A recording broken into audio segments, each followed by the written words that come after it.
We're diving headfirst into the pivotal 11th century, a moment in the history of Western Europe where the fates of England, Scandinavia, and Normandy were just violently and permanently intertwined. Oh, completely. This brutal, dynamic period really sets the stage for the rise of William the Conqueror. But to understand his world, we had to first confront the colossal forces that molded it. And you really have to start the clock before William was even born. To get any real grasp on the events of 1066, you have to rewind 50 years. Right. You need to immerse yourself in this high-stakes political environment of the North Sea. The entire strategic game was being played across these three sort of burgeoning kingdoms. And right at the center of it all. At the absolute center of this whirlwind of conquest and consolidation stood a woman who managed to marry two rival kings, Queen Emma of Normandy. Her life story is just incredible. It's less a biography and more, well, a physical map of the conflicts that were brewing. And her second husband absolutely dominated that map, Cnut the Great. Cnut didn't just conquer England. He leveraged that conquest to build an empire that stretched clear across the northern world. We often talk about empires in terms of, land mass. Yeah, but Cnut's was different. It was defined by its sea lanes, by its trade routes. By around 1030, this vast collection of territories was truly Cnut's North Sea Empire. And the list of his titles, it just speaks to the sheer scope of his power. He was King of England from 1016 to 1035. Okay. King of Denmark from 1018 to 1035, and King of Norway from 1028. So he's collecting kingdoms. He really is. And crucially, he also held sway, often militarily, over parts of Sweden. We're talking about a unified kingdom that just dominated European politics north of the Holy Roman Empire and West Francia. The territorial ambition is just immense. For instance, historians have long speculated about his control in what is now Sweden. There's some evidence suggesting he held the city of Sigtuna. Right, the coins. We know coins were struck there calling him king. Although the research tends to regard those as very careful copies of coins that were minted in Denmark. But whether the claim was literal or, aspirational, the intent was crystal clear. This was a pan-Scandinavian power. And what stands out even more than the coin debate is his strategic genius in securing those Scandinavian claims. Cnut wasn't just a Viking warlord. No. He was an expert political manager. His strategy was less about simple brute force and more about calculated bribery and diplomacy. You can see that strategy laid out so clearly in his own primary sources.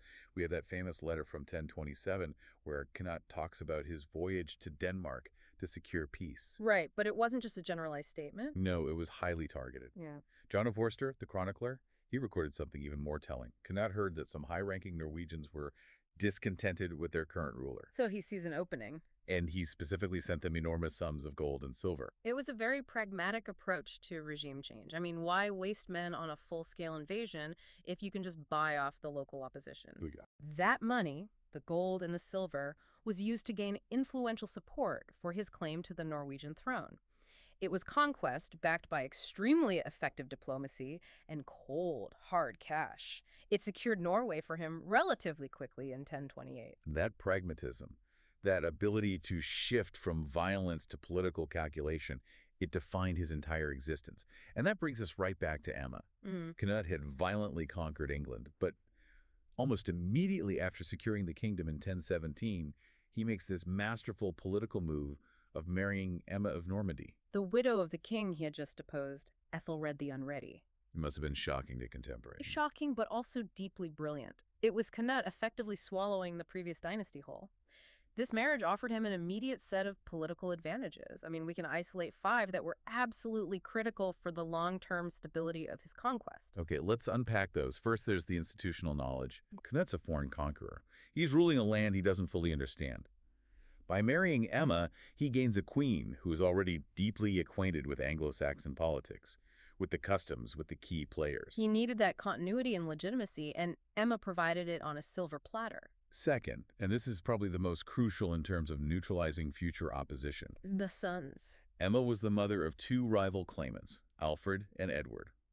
By marrying her and having new heirs with her, Harthacnut and Gunhildafnut neutralized Emma herself as the most potent, respected supporter of her previous sons. He absorbs her political influence and just redirects it toward his new, unified Anglo-Danish regime. But wasn't that an incredible risk? to bring the mother of the opposition right into your bed and elevate her status again. It was, which must mean the third advantage, that idea of regime continuity, was just that important. After a year of intense fighting and political chaos, marrying the former queen provided a potent sense that the conquest was over. Right, that the new structure was here to stay, and it maintained the appearance of a stable court. Okay, and the fourth advantage. It solidified his position across the Channel. It established immediate, powerful ties with Normandy, which was Emma's homeland. Ah, of course. This connection was so important that Cnut cemented it further by marrying his own sister to Richard II, the Duke of Normandy. So a bilateral dynastic alliance. Exactly. It meant that the powerful Duchy of Normandy, which housed Cnut's rivals, was now diplomatically tied to Cnut's stability. And the fifth element, that has to be Emma's own motivation. Yes, it speaks volumes about the drive of these political women.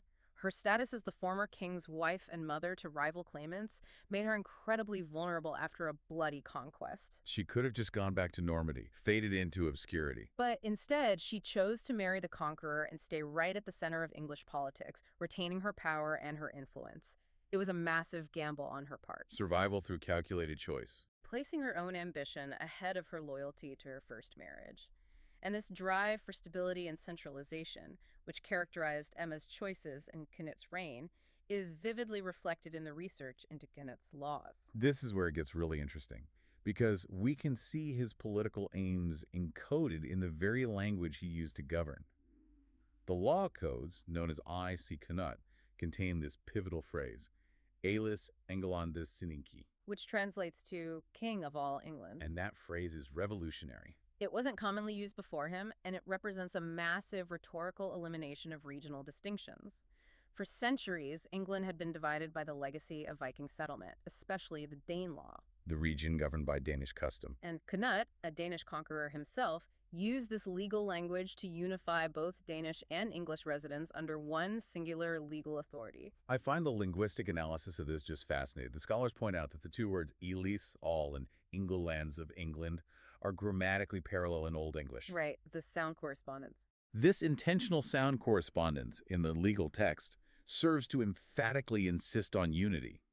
It's not just a declaration, it's an assertion that the words themselves work together, asserting a unified England. It is sophisticated discursive community building. I mean, think about the historical context. Cnut is a foreign conqueror. Right. Yet he uses legal discourse to eliminate distinctions between the nationalities, English and Danish, who occupy the land. He is unifying them under a singular kingship, thereby rhetorically eliminating the possibility of a spiky Northumbria or a separate Danelaw. Regions which had historically challenged Anglo-Saxon rulers like Ethelred. It's a genius move to consolidate a fragile conquest through legal rhetoric. That sense of ruthless ambition wasn't confined to the battlefield or the legal text, was it? Moving into the complexities of his dynasty and his faith, Cnut was certainly a powerful king and a clever politician. But his personal life was fraught with contradiction. Especially concerning faith and the structure of his family. His domestic life created an immediate clash with church teaching. He was already married, in the Danish custom, to Elfgafu of Northampton, who's the mother of his sons Svein Knutsson and Harold Harefoot. So when he married Emma, the church saw this as bigamy. Cnut attempted to manage this by maintaining Elfgafu in the south, giving her a substantial estate in Exeter. He was effectively running two parallel dynastic families at the same time. That must have created enormous tension at court, even with his power.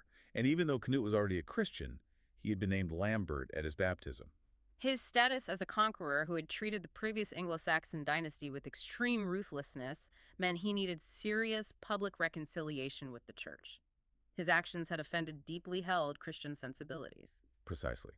That need for reconciliation drove a major, visible campaign of piety and church patronage. Cnut spent significant time and resources repairing English churches and monasteries that had been victimized by Vikings, often his own predecessors. And he built new churches, became an earnest international patron of monastic communities. This religious drive was particularly important because his homeland, Denmark, was a relatively new Christian nation. So he was keen to demonstrate his place among established Christian monarchs. Absolutely. And we see that religious fervor spread through his family too, highlighting the conversion of Scandinavia. His sister Estrid, for example, patronized the construction of the first recorded stone church in Scandinavia, in Roskilde, around 1027. It's a statement that their kingdom wasn't just militarily powerful, but religiously sophisticated. And to understand the full scope of Cnut's influence, you also have to appreciate how wide his North Sea world truly was. His political and military sphere extended far beyond England and Scandinavia, even into Ireland. Which brings us to a crucial historical moment, the Battle of Clontarf. Which took place in 1014 outside Dublin, specifically while Cnut was preparing for his own reinvasion of England. So his world was literally connected to events happening on the far western edge of Europe. This battle was a colossal clash involving various Viking kingdoms who had joined a rebellion against Brian Boruma, the revered High King of Ireland. And figures central to Cnut's political environment were deeply involved. Sigurd the Stout, the powerful Earl of Orkney, led the Norse forces, allied with Mael Morda mac Murchada, the King of Leinster. It just shows that the major players in the North Sea had overlapping interests, resources, and enemies. The result was devastating for everyone involved. The Leinster-Norse alliance was defeated, and both commanders Sigurd and Mael Morda were killed. But the Irish paid a terrible price as well. Brian Boruma, the High King, along with his son and his grandson, were all slain. The battle broke the power of Sigtryg Silkbeard's alliance, although he himself survived the conflict. Politically, the High Kingship of Ireland reverted back to the Uí Néill dynasty. But the lasting importance for our narrative is that it reveals how deeply interconnected England, the Isles, and the continent were through these western seaways. Cnut's rise was happening within a broader, highly competitive maritime environment.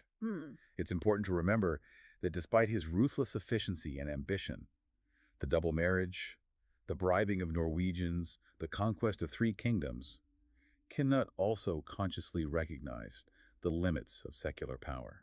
Which brings us to one of the most famous anecdotes about him. The Tale of Cnut and the Waves, recorded by Henry of Huntingdon in the early 12th century. It's a foundational story for understanding medieval kingship and the relationship between monarchical power and divine will.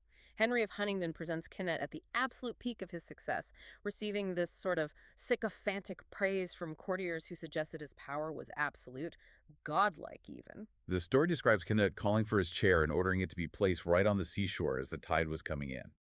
He issues a direct sovereign command to the rising water. You are subject to me, as the land on which I am sitting is mine, and no one has resisted my overlordship with impunity.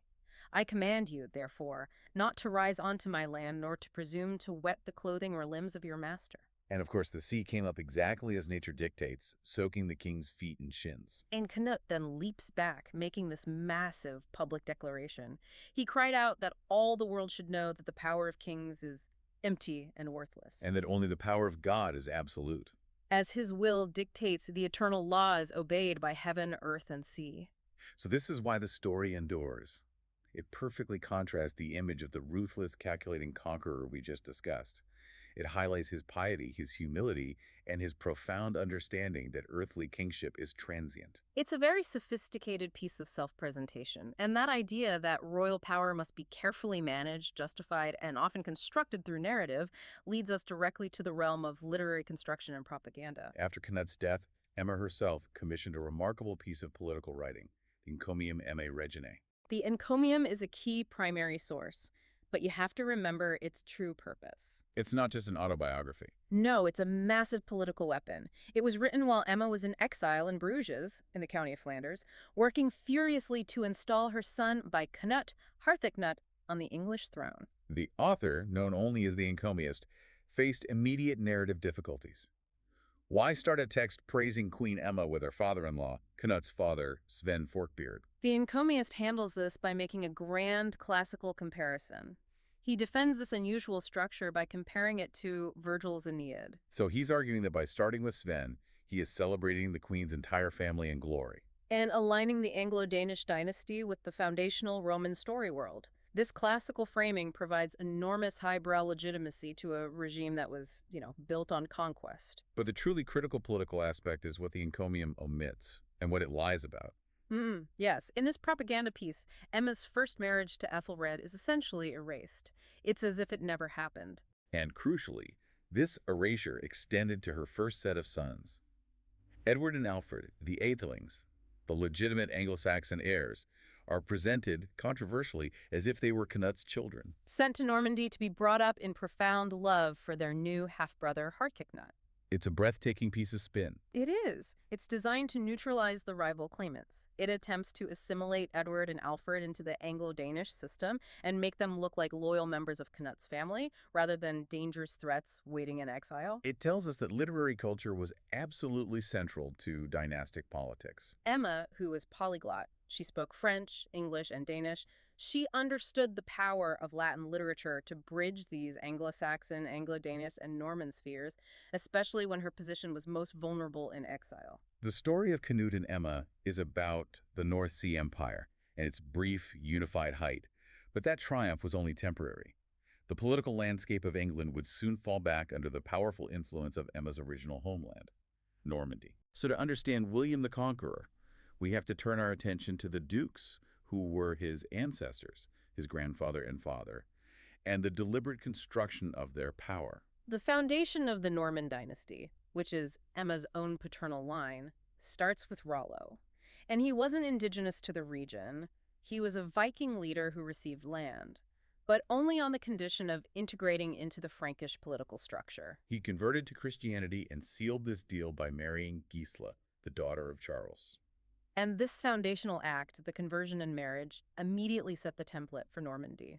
It was a fusion of foreign conquest with local Frankish legitimacy. Rollo secured his new role in West Francia by accepting the terms of the existing political system, Establishing a tradition that the Normans would always emphasize legality and tradition, even when it was newly invented. The succession in the early dynasty was relatively direct, which helped stabilize the new territory for a few crucial generations. Rollo, followed by his son William I Longsword, and then his grandson Richard I. But even this early success wasn't guaranteed. William I didn't immediately declare Richard a suitable heir. It only happened after several years. Which highlights that even in this founding family, there were early dynastic concerns and a fragile hold on power. Richard II, Emma's brother, and William the Conqueror's grandfather, he was the one who truly leveraged the English connection. Emma's first marriage to Ethelred was a major political win for him. Richard benefited immensely, using that English alliance to establish avenues for Norman power and influence right across the Channel. And this connection became absolutely crucial in 1002. English and Norman accounts align on the immediate catalyst for Ethelred and Emma's subsequent flight to Normandy. The St. Brice's Day Massacre. For those unfamiliar, the St. Brice's Day Massacre was an organized mass killing of Danes living in England, ordered by King Ethelred in November 1002. It was a catastrophic political blunder and just a horrific act of violence. It gave Cnut the perfect casus belli for his relentless invasion. And it directly led to Ethelred and Emma fleeing to Normandy, placing them entirely at the mercy of Emma's family. And the truncation of Ethelred's reign provided an ongoing strategic importance for Richard II and later for his son Robert I, William's father. They viewed Emma's surviving sons, Edward and Alfred, as incredibly useful assets. Legitimate Anglo-Saxon heirs living under Norman protection. Tools that could be deployed to press military claims on England's behalf, leveraging their legitimacy to project Norman power across the Channel. So protecting the Ekelings wasn't an act of hospitality. It was strategic custody of high-value political hostages. Essentially, yes. The Normans were acutely aware that their own power rested heavily on how they constructed and presented their identity. They actively sought to solidify and legitimize their own identity as rulers of a recognized territory. Exactly. Richard II's chancellor, Dudo, wrote his history around 1015, which was a deliberate effort to retroactively establish the dynasty's glory. Dudo's text is fascinating because it intentionally extends the use of the prestigious ducal title backward to Rollo's grandson, Richard I. Even though the title itself wasn't consistently applied until later. It was a clear effort to construct a sense of established continuous authority and tradition where, well, perhaps none existed historically for those early generations. They were inventing their history to solidify their present power. And this construction of legitimacy extended beyond historical narrative and into the realm of spiritual authority. Richard II granted the Abbey of Fécamp election privileges that were explicitly modeled on the famous and ancient privileges granted by William I of Aquitaine to the Cluny Abbey a century earlier. So it reflects a clear concern with connecting their new authority to established, respected Frankish political and spiritual models through monastic patronage. It does. And that focus on legitimacy brings us to the succession of William's father, Robert I, Emma's brother. Robert I inherited the duchy, and like his father, faced the question of what to do with the exiled English Ethelings, Edward and Alfred. As we've established, they were either potential threats to his own position, if they tried to use Normandy as a base for independent political maneuvering. Or, more likely, they were extremely useful assets to be deployed against the English throne if the opportunity arose. The Ethelings were a loaded gun waiting to be aimed. And this is precisely why the Encomium Emme Reginae attempts to radically rewrite this period in history. As we touched on earlier, it specifically suggests that Cnut and Emma sent Edward and Alfred to Normandy to be brought up. In profound love for their new half-brother Harthacnut. This narrative is crucial. It completely attempts to erase Emma's first marriage and, by extension, Robert I's strategic custody of the Anglo-Saxon heirs. It tries to present her first sons as products of the Anglo-Danish dynasty, not the deposed Anglo-Saxon line. It's propaganda designed to delegitimize any future Norman claim made on their behalf. A defensive move against Emma's own family. Very clever one. The brief stability that Robert I managed to engineer, however tenuous, it just collapsed spectacularly upon his death, ushering in the minority of his illegitimate son, William. The future conqueror? To understand how precarious William's early years were, we need to zoom out and look at the highly fragmented, unstable political geography surrounding Normandy in the mid-11th century. It was an atmosphere of constant danger. Normandy was certainly a powerful entity, but even a powerful entity cannot escape the volatility of its neighborhood, which was West Francia, the nascent France. And Normandy was sandwiched between major rival power groupings. Anjou to the south, Blanchard to the east, and the decentralized counts of the Perche to the southeast. This wasn't a stable borderland. The political necessity for these neighboring counts was to constantly assert and preserve their independence from these larger consolidating powers. They had to exploit their strategic position. And the weaknesses of the central French monarchy. The counts of the Perche offer a perfect, localized example of this fragmented authority sitting right on Normandy's border. Geographically, it was a crucial buffer zone. It was a heavily forested region, strategically situated between the rivers Huisne, Eure, and the Sinoir watershed. Its county seat was Nogent-le-Rotrou. This terrain was not easy to control, making local military dominance essential. And the Rotrou counts who ruled the Perche were, quite simply, masters of local military lordship and independence. We see their growing self-claimed status right up against the French king. Rotrou I, for instance, was already being described as a count in the charters of King Henry I of France as early as 1058. So their self-proclaimed status had grown so significant that the French king had no choice but to recognize it. Exactly. This trend of decentralized power continued through later generations. Look at Count Geoffrey II, who ruled around 1080 to 1100. It was recorded that he kept valiant barons and warlike castellans in firm subjection to his government. That phrase is incredibly revealing. It is. It tells you that control in this region wasn't based on centralized administration or royal decree. It was based purely on military dominance over competing lineages within the county itself. Power was won and maintained by the sword. And they were clearly adept political maneuverers. Rotrou II, ruling from roughly 1144, understood that to maintain stability against his more powerful neighbors, he had to rely heavily on the burgeoning Anglo-Norman alliance. He actively supported Henry I against his rival, Robert Curthose. The security this alliance brought was profound. It stabilized his borders so effectively that Rotrou II felt confident enough to essentially take a sabbatical, spending large portions of his time overseas in Spain fighting in the Reconquista. This is not the action of a count constantly worried about the next baronial rebellion.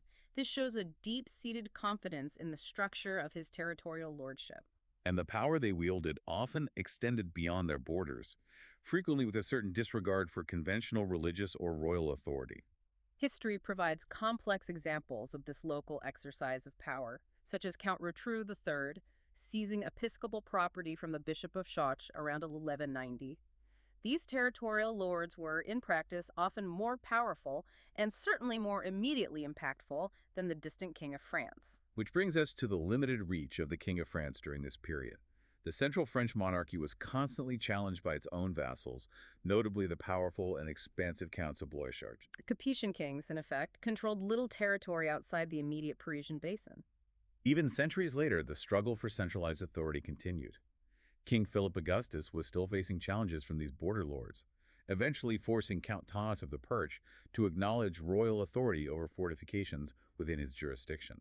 The fact that royal authority required such explicit enforcement just shows how decentralized the region was. The Perche was strategically important precisely because it bordered Normandy and was easily reached by the King of France, making it a natural staging point for incursions. So the entire region was a dangerous tinderbox of conflicting jurisdictions, powerful autonomous counts, and constantly shifting alliances. And this regional backdrop defines the atmosphere of extreme danger for William, Duke of Normandy. Upon his father Robert I's death, William was not only a child but also an illegitimate minor. Ruling a massive duchy surrounded by rivals who were perfectly willing to use military force to settle disputes. His minority was a period of sustained chaos, characterized by assassination, betrayal, and open rebellion from within the Norman nobility itself. The fact that William survived this period, often called a political miracle by historians, is testament not to peaceful legitimacy, but to the brute force and ruthless cunning required to maintain Norman power, lessons he carried with him all the way to 1066. That atmosphere of intense political maneuvering and fragile succession was mirrored across the Channel. We now loop back to England and the collapse of the unified North Sea Empire, which created the final vacuum that William would eventually exploit. Cnut, the great empire builder who ruled 3 kingdoms, died in Shaftesbury, Dorset in 1035. And his death was the immediate trigger for a massive scramble for control across his empire. Cnut's chosen successor with Emma, Harthacnut, succeeded him immediately in Denmark. However, Harthacnut was delayed in Scandinavia by an ongoing war against Magnus I of Norway. This delay was fatal for his position in England. The English magnates, tired of being ruled by a foreign king who spent all his time abroad fighting foreign wars, grew impatient. They famously forsake him because he was too long in Denmark, a phrase that just captures the deep-seated political fatigue in the country. This immediate power vacuum created the opportunity for the faction supporting Harold Harefoot Cnut's son by his first partner, Elfgafu of Northampton, to seize the initiative.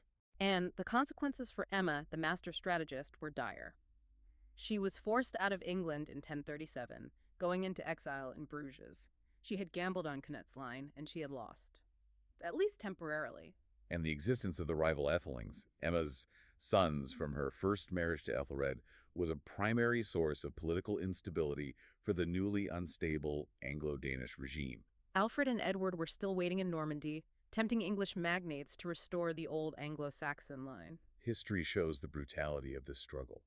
In a terrible episode of political violence, Alfred Etheling was captured, brutally blinded, and died in Ely around 1036. Which left Edward, the future confessor, as the sole surviving legitimate Anglo-Saxon heir, waiting in Normandy under the careful eye of Robert I, William's father. But the wheel of fortune turned again.